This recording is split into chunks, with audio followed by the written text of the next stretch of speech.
Hello guys, কেমন আছেন আপনারা? আজকে আমরা রান্না করব শিং মাছ।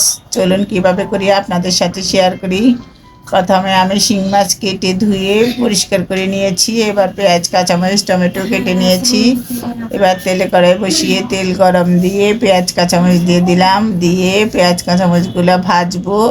ভেজে লবণ দিলাম, রসুন বাটা দিলাম, গুঁড়া মরিচ দিলাম, হলুদ দিলাম। দিয়ে আমি মশলাগুলো একসাথে কষিয়ে নেব। এভাবে কষিয়ে নিয়ে এবার টমেটো দিব দুটো দুটো টমেটো দিয়ে আরও কিছুক্ষণ কষাবো। এবার আমি মাছগুলো দিয়ে দিব। মাছগুলো দিয়ে আরও কিছুক্ষণ কষাবো।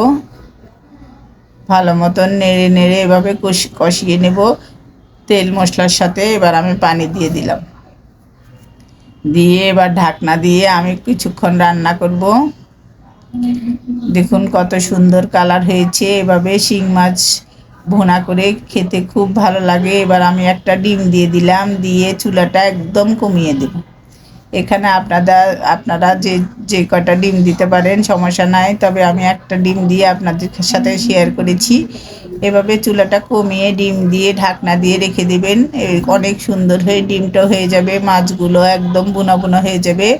এভাবে ডিম আর শিং মাছ একসাথে রান্না করে খেতে খুব ভালো লাগে। আপনারা করে খাবেন। আর যদি আমাদের রেসিপিটা ভালো লাগে আমাদেরকে কমেন্ট করে জানাবেন। আর আমাদের চ্যানেলটা ফলো করে দিবেন। আজ এ পর্যন্ত, আল্লাহ হাফেজ। যে যেখানে আছেন ভালো থাকেন, সুস্থ থাকেন।